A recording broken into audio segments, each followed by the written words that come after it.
Temperature readings have been manipulated at the primary climate data centers in the United States in order to support the global warming agenda. Now, that's a strong new statement that's never been said on television before, but I want to emphasize it. After 1,000 hours or more of research, a computer programmer and a certified consulting meteorologist found that temperature data has been manipulated at U.S. government climate centers. The altered temperatures seem designed to support the global warming agenda. This is breaking news. The two key centers involved are the National Climate Data Center at Asheville, North Carolina, and the NASA Goddard Institute of Space Studies at Columbia University in New York City. Here's what this means. When you see a news report that the government has found that a certain month or season of the year was the warmest in history, or that 5 of the warmest years on record were in the last decade, don't believe it. Those reports are based on manipulated data. This information from the U.S. parallels what we learned in late November from the huge leak at the East Anglia University Climate Center in England. There are 4 key revelations about the U.S. data centers. First, the computer programs used at those centers to calculate world temperature averages have been dramatically altered so that the final computer product no longer averages actual temperatures from actual locations. Instead, those researchers are pulling numbers from locations which may be hundreds of miles away and applying them to that area. Secondly, the number of weather observation points has been dramatically reduced from about 6,000 to only about 1,000. Third, the vast majority of the weather stations that were eliminated were those in cooler locations at higher latitudes and elevations. And fourth, the temperatures themselves are being altered by so-called homogenization, a process that seems to always result in warmer output readings. So who are the men behind these stunning discoveries? E. Michael Smith, a computer programmer from San Jose, California, and certified consulting meteorologist Joseph DeLeo from Hudson, New Hampshire. Michael, you apparently have really discovered some significant problems with the American temperature data set, the one that our U.S. government uses to proclaim that this month or this year is the 1st or 5th warmest in all history. Are you telling me that those proclamations are based on bad data? Yes, largely because the cold thermometers have been removed from the temperature data series. I don't exactly understand, but I want to begin with, why did you get interested in this issue to start with?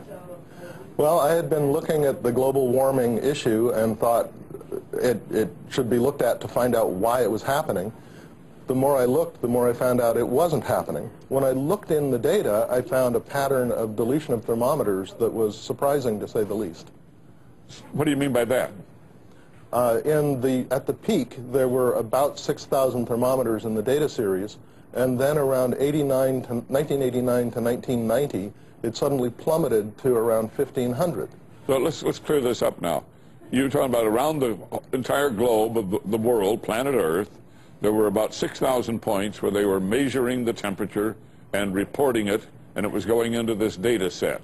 That's correct. And this was around 1970. And you're saying by 1990 they'd stopped taking the temperature at most of those places? You only had 1,500 left? Well, in most of those places, someone was still measuring the temperature. You still had people in China and the United States thinking they're taking the temperature.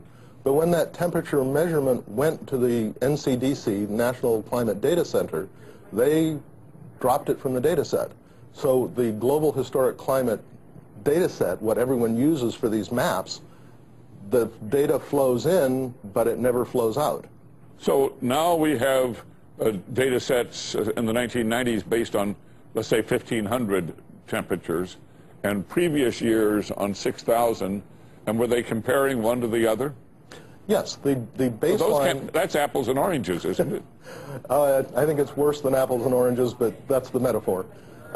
They were comparing a period from 1950 to 1980 where they had thermometers in cold places with a current set of temperatures where they had deleted the thermometers from the cold places. Now, wait a minute. Not only did they delete, but they deleted in a pattern?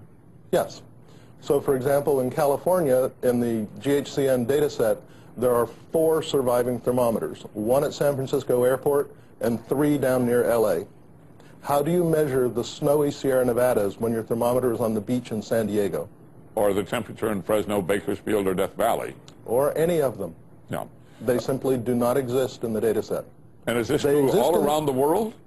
They exist in the baseline, but they don't exist in the current temperatures. And yes, it's true around the world. One of the more startling ones I ran into is Bolivia. There's a wonderful baseline for Bolivia, a very high mountainous country, right up until 1990 when the data ends. And if you look on the November 2009 anomaly map, you'll see a very red, rosy, hot Bolivia.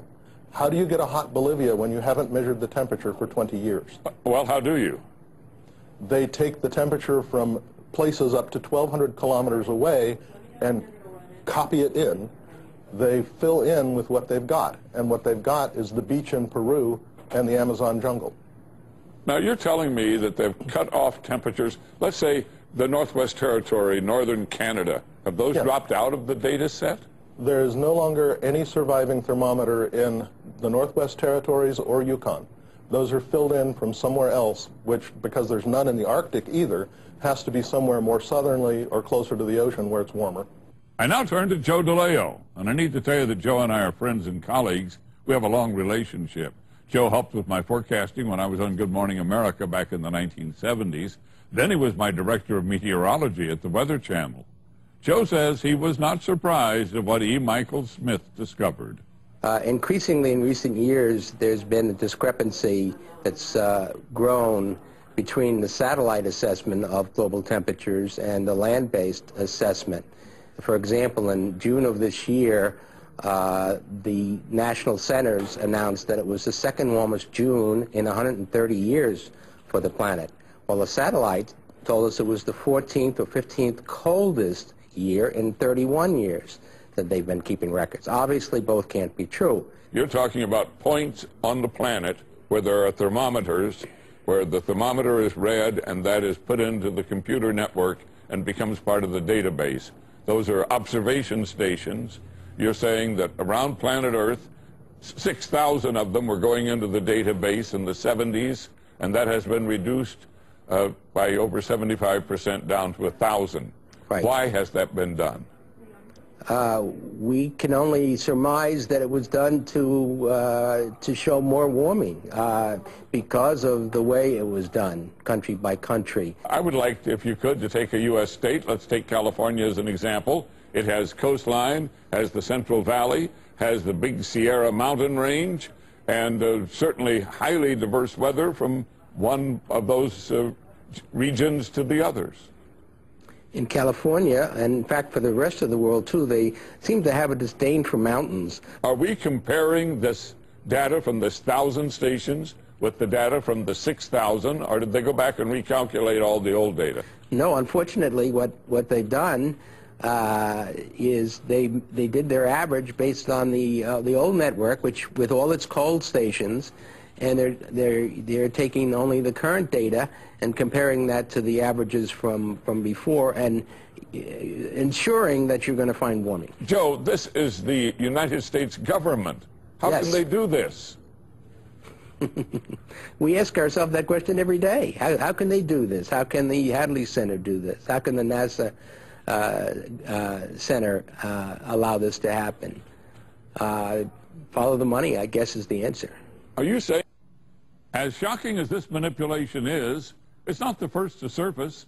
The emails leaked or hacked from the East Anglia Climate Center in England showed extensive similar efforts to make the data show warming where none existed. And back in 1999, a research meteorologist named Michael Mann produced this chart showing temperatures holding steady from the year 1000 to about 1980, and then suddenly skyrocketing.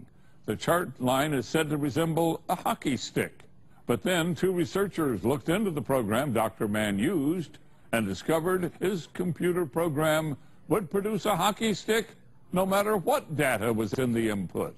That scientist, Michael Mann, now on the faculty at Penn State University, surfaced in November in Climategate. One of his emails talked about what he did to hide the decline